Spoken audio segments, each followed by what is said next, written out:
Hello and welcome to In Depth. I'm Tina Jha.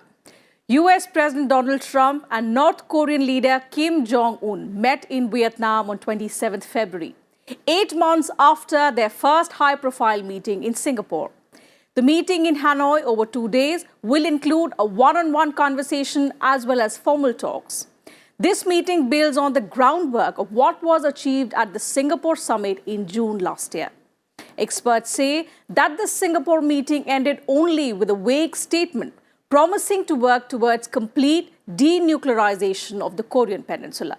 But since then, very little progress has been visible. This time, the United States of America wants more tangible steps from North Korea to dismantle its nuclear program. North Korea, on the other hand, wants sanctions removed. So will the second meeting between Trump and Kim yield better results? What does the Hanoi meeting seek to achieve? And why is it taking place in Vietnam? Let's answer some of these questions today in depth.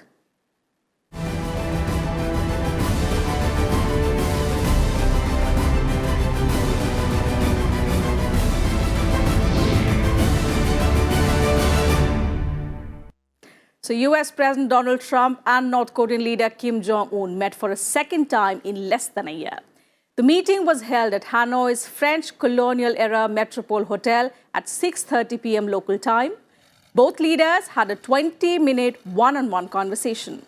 They are also scheduled to meet over dinner, expected to last for about an hour and a half. According to White House spokeswoman Sarah Sanders, President Trump's dinner with North Korean leader Kim will be a relatively small affair. The leaders will be accompanied at dinner by 2 aides and interpreters.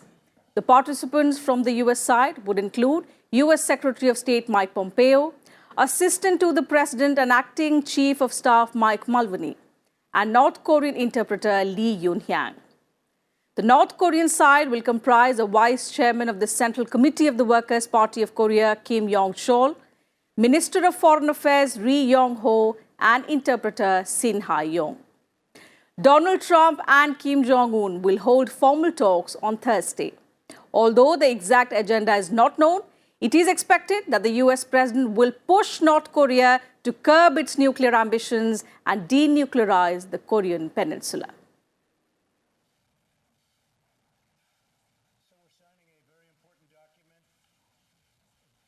For North Korea, it is very clear that the economic sanctions which were imposed in 2017 by the United Nations after its repeated nuclear tests and missile tests, and a very strong stand taken by President Donald Trump that those sanctions must be enforced by all the countries, including by China and Russia.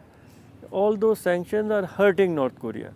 So North Korea wants that somehow those sanctions should be lifted, and for that they are perhaps ready to go in the direction of denuclearization, which is the demand of not only the United States but of the entire international community.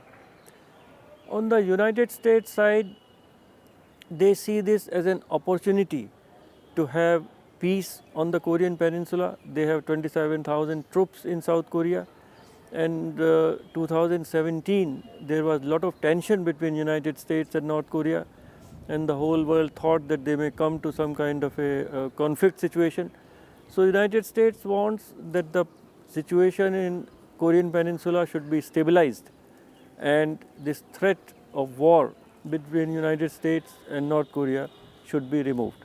That is their main objective. The US president has offered a brighter economic future for North Korea in exchange for relinquishing North Korea's nuclear arsenal.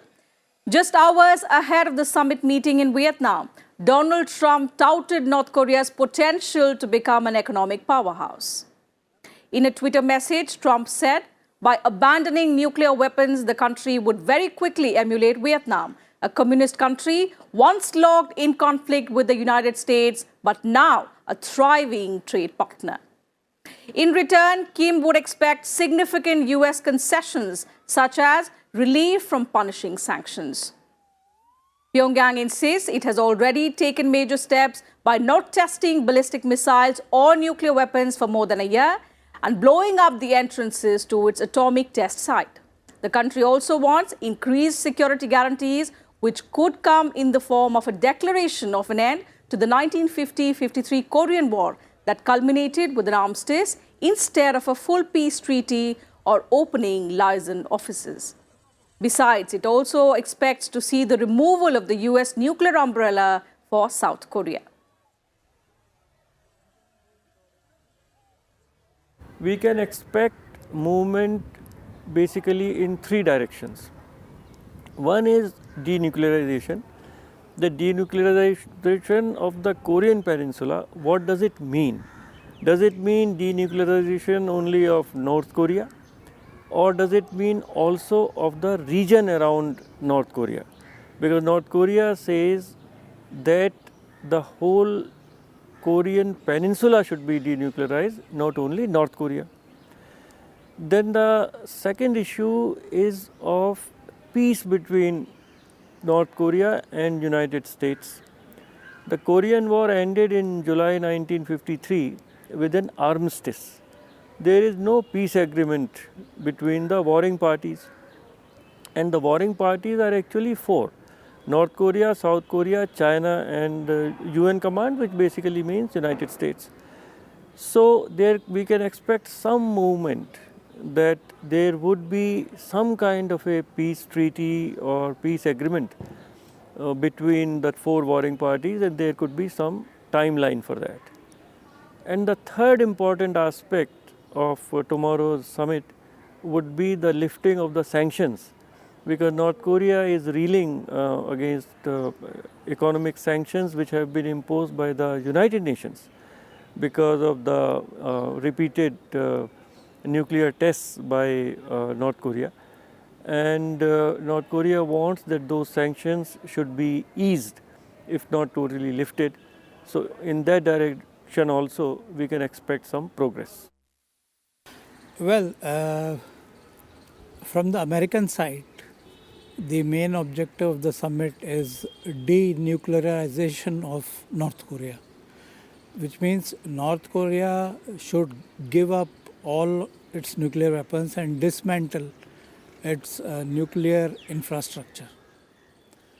From North Korea's point of view, the objective of this summit is that the United States closes down its bases in South Korea, removes itself completely from South Korea, signs a peace treaty with North Korea,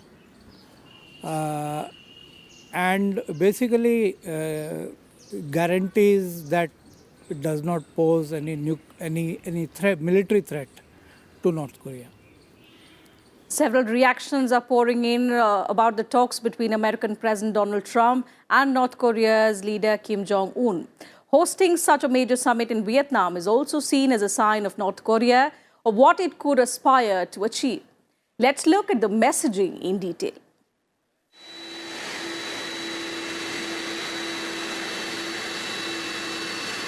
The second summit of US President Donald Trump and North Korean leader Kim Jong Un will serve as a test of whether their first meeting can be turned into a credible diplomatic endeavor that brings denuclearization of North Korea. The venue of the meeting is Vietnam, a country that fought a devastating war against the US. Today, it is a fast-growing economy and a regional ally. It serves as an illustration of what the US is offering Kim. Both Vietnam and North Korea suffered through Cold War conflicts involving America and communist-led nations. But since 1986, Vietnam opened up its economy and its growth has been one of the fastest in Asia, almost 6.6% this year. Especially for America, in terms of doing diplomacy top-down, summit-driven, incrementally paced, is actually more effective when working with the North Koreans and working with a very top-down system.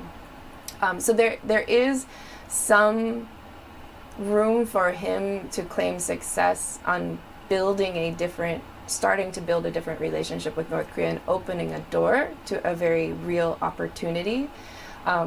It's not helpful for him to overstate where we are. Certainly North Korea's nuclear capabilities have not changed yet, and their military capabilities have not changed yet. And until it does, certainly that threat is still there. In Hanoi, US President Donald Trump met Prime Minister Kim Jon Un and President Nguyen Phu Trong and said North Korea had awesome potential and said Kim wanted to do something great. They very well going to be very successful. The ones that's in Vietnam, because you've shown something that the world is really getting to see the incredible job that you've done in Vietnam in a very short period of time. Coming in from the airport, seeing everything that's been happening and been going even since last year when we were spending time together on the second trip. You've made tremendous progress, and it's a great thing for the world to see. And now the world is actually watching and looking at Vietnam. So I look forward to meeting tonight with Chairman Kim, and hopefully it's going to be successful. A Vietnamese kindergarten sponsored by the North Korean embassy practiced music shows to welcome US President Donald Trump and North Korean leader Kim Jong Un. Vietnamese people caught up the excitement of the summit. Khá là bất ngờ khi mà lãnh đạo của Triều Tiên với cả Mỹ lại chọn Hà Nội là cái điểm để gặp mặt quan trọng như này, thì em nghĩ đây là một dịp rất là quan trọng với cả bên Mỹ, bên Triều Tiên và cả với Việt Nam nữa. Kết quả giữa cuộc họp thượng đỉnh giữa ông Trump và ông Kim thì mình sẽ mong muốn là hai bên được có một tiếng nói chung. Renowned Vietnamese painter Doan Viet Then's portrait of Donald Trump will be gifted as an official present from the Vietnamese government to the US president. Nghĩ rằng theo ta thấy rằng Việt Nam là một cái nơi được chọn là để hội nghị Mỹ Triều là điều ấn tượng nhất, là điều đáng quý nhất, cũng là một cái cơ duyên tốt. Vì Việt Nam là một nước theo đi chủ nghĩa cộng sản và Việt Nam đã hoàn thiện được. Public expectations for the second summit between North Korea and the US are also high in DPRK. The official Rodong Sinmun carried several articles on the expectations of residents in Pyongyang. China and the United Nations hoped the US and Democratic People's Republic of Korea will accommodate each other's concerns. 在半岛问题上，我们的主张就是两个：第一，实现半岛无核化；第二，维护和实现半岛持久的和平与稳定，乃至东北亚地区的持久的和平与稳定。 Are seeking security not in the proven collective value of diplomacy and dialogue, but in developing and accumulating new weapons. And the situation is particularly dangerous as regards nuclear weapons. The demise of the International Range Nuclear Forces INF Treaty, should it be allowed to happen, would make the world a more insecure and unstable place. That insecurity and stability will be keenly felt here in Europe, and we simply cannot afford to return to the unrestrained nuclear competition of the darkest days of the Cold War. Ahead of the meeting, the US Secretary of State Mike Pompeo met his Vietnamese counterpart, Foreign Minister Phan Binh Minh, in Hanoi. Bureau Report, Rajya Sabha TV. The first historic summit between US President Donald Trump and North Korean leader Kim Jong Un was held in Singapore in June last year. The first of its kind summit between the two sides was considered a success, with both leaders hailing it. However, it did not take very long for the so-called successful results of the summit to unravel, as North Korea alleged that the United States had misrepresented what had been agreed upon, and that it would not denuclearize until the United States of America meets certain demands. This is the historic handshake that ended a 70-year drought in diplomatic ties between the US and North Korea on 12 June last year. The meeting between US President Donald Trump and North Korean leader Kim Jong Un took place months after the two sides traded insults and threatened each other with nuclear annihilation. It was the first meeting ever between a sitting US president and a North Korean leader, coming less than 2 months after Kim met with South Korean President Moon Jae-in. See, last June in the Singapore summit, there was good agreement between President Donald Trump and Chairman Kim Jong Un that there should be denuclearization of Korean peninsula, and America agreed that they will give some security guarantees to North Korea. But after that, nothing has happened because it was not clear that what exactly denuclearization means and what exactly do the security guarantees mean. The meeting between the US and North Korea began a new era of strategic ties between the two countries. And at its end, Kim and Trump signed a document in which they agreed to work towards the complete denuclearization of the Korean peninsula. In exchange, Trump agreed to provide security guarantees to North Korea. Trump also said that the United States will end joint military exercises with South Korea, a major point of contention for North Korea. Both sides also committed to recovering prisoners of war and missing in action, including immediate repatriation of those already identified. They also agreed to build a lasting and robust peace regime in the Korean peninsula. Both want to do something. We both are going to do something. And we have developed a very special bond. So people are going to be very impressed. People are going to be very happy. And we're going to take care of a very big and very dangerous problem for the world. And I want to thank Chairman Kim. 오늘 역사적인 이 만남에서 지난 과거를 덮고 새로운 출발을 알리는 그 역사적인 문건에 서명을 하게 됩니다. 세상은 아마 중대한 변화를 보게 될 것입니다. The June summit in Singapore was keenly watched the world over. There were 2 rounds of meetings.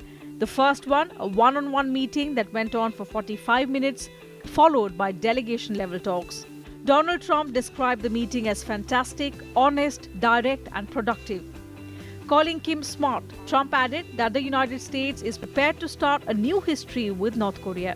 However, despite the meeting, the US decided to continue its sanctions on North Korea for its nuclear tests.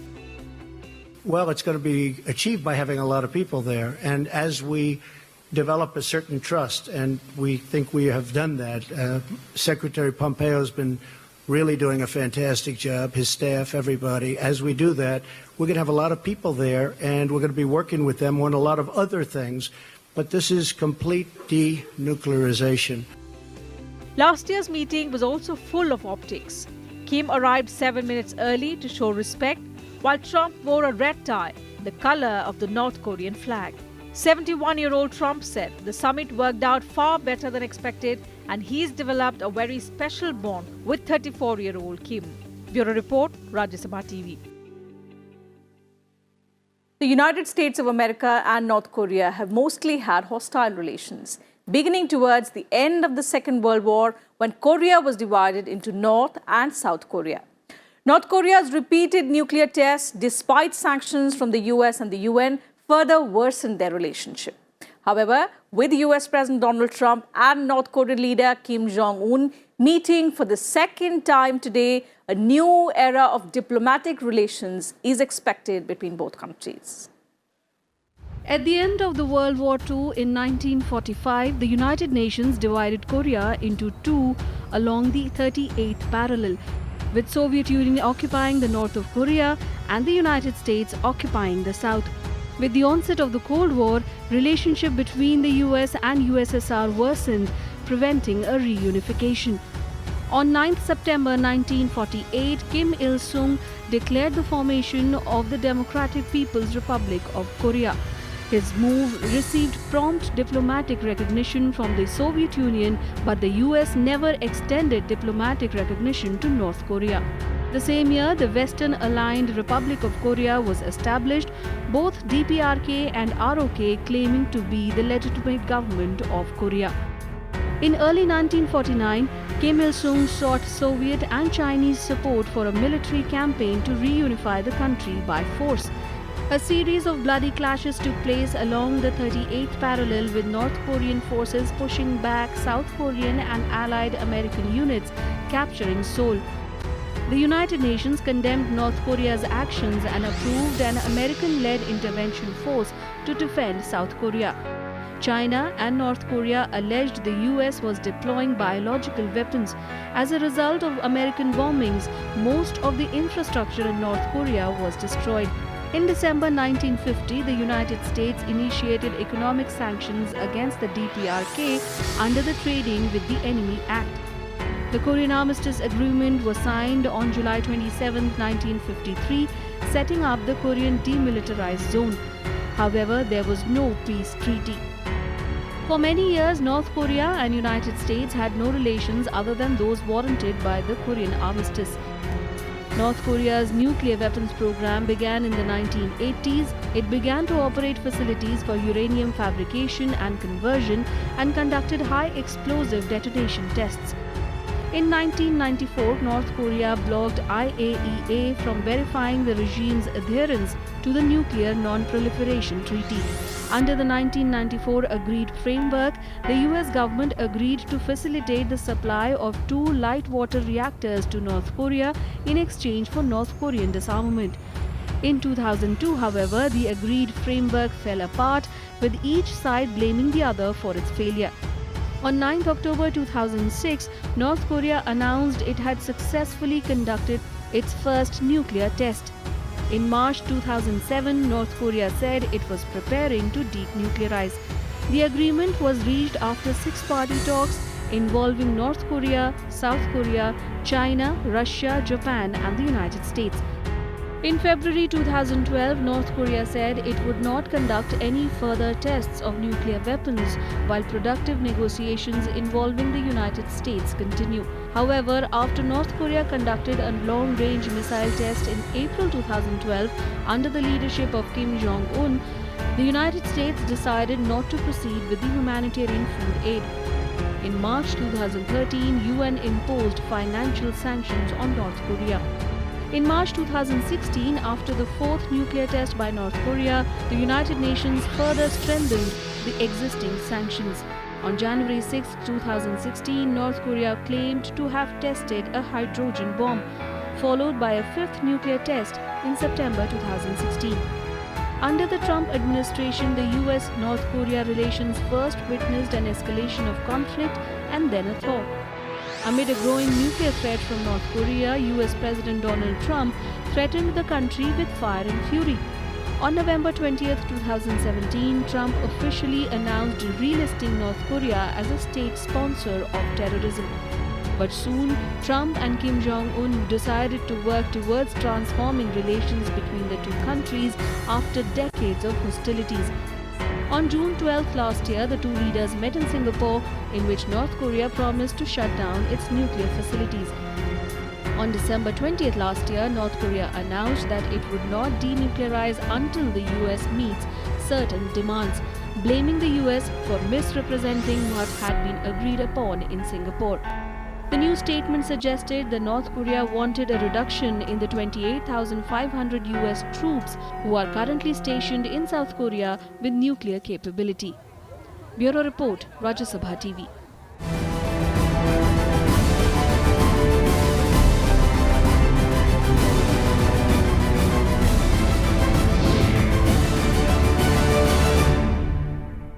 So that's it from us in today's edition of In Depth. We'll be back same time tomorrow with a focus on some other subject.